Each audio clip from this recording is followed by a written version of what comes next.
第189章探测地形。茫茫大漠，黄沙肆虐。青林，你确定是在这里？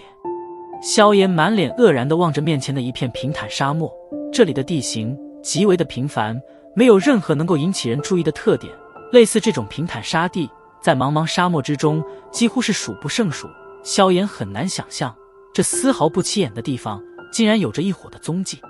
在萧炎的身后是萧鼎与萧丽，同时还有几十名墨铁佣兵团的精英团员。不过此时他们都是将怀疑的目光投向前面带路的青灵。对于在石墨城生活了几年甚至10几年的他们来说，这块地方简直是平凡的不能再平凡的地步。而且其中有些人甚至还在此处来回的做了好几次任务，可他们从未感觉到这里有何异于其他地方的东西啊。被众人注视着，青灵虽然有些胆怯，不过他依然鼓起勇气地盯着萧炎，轻声道：少爷，在我的感应之中，半年前异动的发生地点的确是在这里。闻言，萧炎眉头微微皱了皱，缓缓踱前了2步，站在一处小小的沙丘上，举目四处望了望，脸现沉吟之色。这里并没有特殊的建筑以及奇异的山洞，不过青灵似乎不似在说假，既然地面上没有，天空上也没有，那么或许在这里。萧鼎四处望了望，忽然蹲下身来，手掌抓起一把沙子，然后缓缓将之洒落，轻笑道：大哥的意思是地下。闻言，萧炎微微一愣，愕然的道：虽然有很多强者能够借助沙漠之中空气的扭曲而制造出海市蜃楼迷惑人的视线，不过在石墨城周围的空气扭曲程度还不足以形成这种奇观，所以能够排除这个可能。既然没有海市蜃楼的遮掩，而我们用肉眼又看不见，那么最大的可能便是在地下了。萧鼎笑着分析道。微微点了点头，萧炎轻踩了踩地面，旋即苦笑道：可即使秘密是在地下，但我们总不可能胡乱挖一通吧？自然是不可能，在沙漠中胡乱挖洞，那说不定最后会把自己给活埋了。不过那美杜莎女让既然都能够下去，那么我猜测应该是有着隐藏的通道。笑着摇了摇头，萧鼎笑道：我们团内正好有一些精通查探地形的好手，只要让他们来检测一番，应该不难寻找出进入地底的通道。闻言，萧炎松了一口气，笑道：既然如此，那就只得麻烦他们了。寻找通道倒是小事，不过这里距离石墨城并不远，我们的人如此大张旗鼓的探测，我想恐怕会被石墨城内的其他势力所察觉。塔格尔沙漠的夜晚很是短暂，若是只在晚上开工的话，不仅会消耗大量时间，而且说不定还会因为黑暗的缘故而丢失一些重要的地方。在这石墨城，以我们墨铁佣兵团的实力，别的小势力倒是不敢招惹，可那沙之佣兵团说不得会跳出来干扰。萧鼎摇了摇头，皱眉无奈的道：沙之佣兵团？萧炎眉头皱了皱。沙之佣兵团是石墨城内除开城主府之外的最强势力，虽然在总体实力上我们墨铁佣兵团并不逊色，可他们的团长沙罗是一名大斗师，你应该清楚大斗师与斗师间的差距，所以平日若无大事，我们一般都不会招惹沙之佣兵团。不过这次我们如果大张旗鼓的搜索，总会让他们升起好奇心，这种状况下他们自然不可能保持旁观。一旁的萧丽有些无奈的出声道。闻言，萧炎抿了抿嘴，沉吟了半晌，抬头望着萧鼎与萧丽，微笑道：没关系，大哥与二哥只管让人搜索就好，不过还请一定不要将一伙的消息传出去。而至于那沙之佣兵团，若是他们真想要插手，那便由我来解决吧。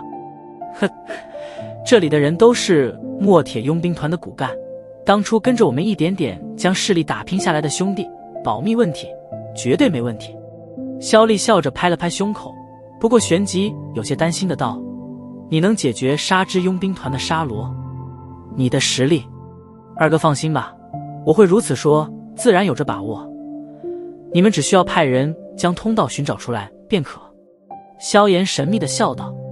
瞧得神神秘秘的萧炎，萧鼎与萧丽也只得无奈的点了点头，然而心中却倒是有些相信了几分，毕竟他们知道以萧炎的性子是绝对不会在这种情势下开如此玩笑。这小家伙真是越来越让人看不透了。心中嘀咕了一声。萧鼎与萧丽对视了一眼，都是从对方眼中瞧出同样的感觉。好吧，既然如此，雪兰，你马上赶回墨铁佣兵团，将那些擅长探测地形的团员找来，争取在1天之内寻找出通道。萧鼎回过头对着雪兰吩咐道。好，这事交给我吧。微笑着点了点头。雪兰快速转身，嘴中吹出一声口哨，一匹驼马便是从不远处飞奔而来，娇躯矫健地跃上马背。雪兰驾驭着它，带起一路冲天黄尘，对着远处的石墨城奔驰而去。望着那逐渐消失在视线之内的雪兰，萧炎轻松了一口气，缓缓蹲下身来，手掌插进滚烫的沙砾之中，轻声喃喃道：异火，下面真的有吗？在雪兰回去之后不久，便是将墨铁佣兵团内所有精通地形探测的人员全部带了出来。半个小时后，所有人员便是到达了萧炎他们所在之处。在萧鼎的一声吩咐之中，40多名地形探测员便是分工极为明确地开始了分工探测。作为石墨城的一大势力，自然是有无数的目光在注视着他们的一举一动，所以在雪兰带着大批人出来之后不久，便是开始有着一些游泳伞兵出现在了萧炎他们所在的地带，满脸迷惑地望着那些缓缓探测地形的墨铁佣兵团员。石墨城之外的那片或许有可能隐藏着异火的区域，在先前便是被萧鼎调集人员将这块地带封锁得死死的，所以那些前来围观的佣兵以及其他人员都是被无情地阻拦在了外面。随着探测的进行，周围围观的人也是越来越多。虽然萧鼎对外所说墨铁佣兵团大举而动是因为想要猎杀一头3阶魔兽，不过周围的人群依然是在逐渐地增加着。站在一处沙丘之上，萧鼎几人望着外面那些人群，不由得有些无奈地摇了摇头，苦笑道：照这样看来，恐怕不出半个小时，沙之佣兵团就会派人过来了。萧丽眉头紧皱着，脸庞上隐隐噙着许些阴狠的凶煞之气，手掌一晃，乌钢长枪出现在掌心中，狠狠地插在沙丘中，阴冷的道：若是真惹得急了，他沙之佣兵团也别想好过。他沙之佣兵团除了一个沙罗，其他的都是一群软蛋而已。萧鼎淡淡地笑了笑，低垂的眸子中同样是冷芒闪过。一旁坐在沙丘上的萧炎也是轻声笑了笑，微微抬起清秀的脸庞，微眯着眼眸望着天空上烈日，嘴角挑起一抹若隐若现的冰冷弧度。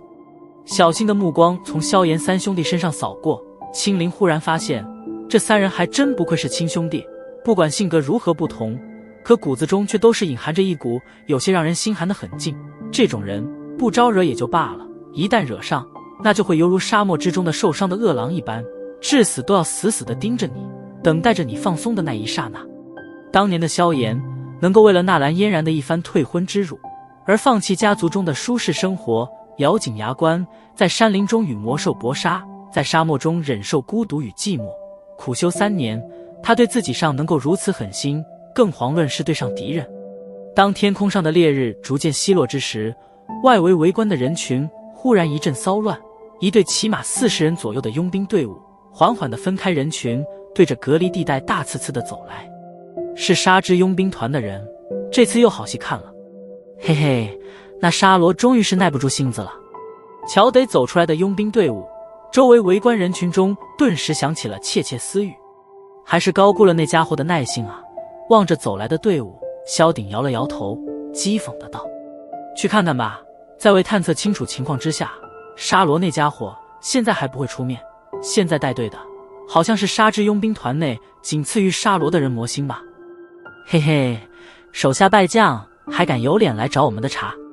眺望了一下，萧丽冷笑道：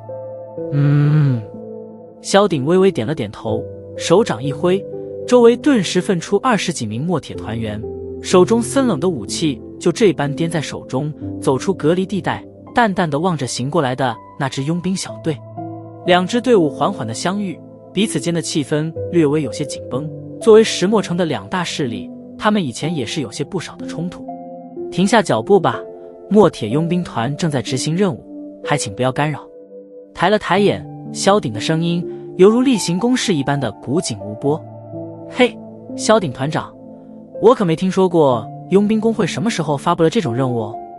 而且在这石墨城周围几十里范围都是属于公众地带，我带人过来似乎没什么不妥吧？杀之佣兵团的人群中行出一名面容有些阴旧的男人，他目光在隔离地带内那些探测人员身上扫过，嘿嘿笑道：魔星，上次若不是沙罗出手，你现在恐怕应该已经变成废人了吧？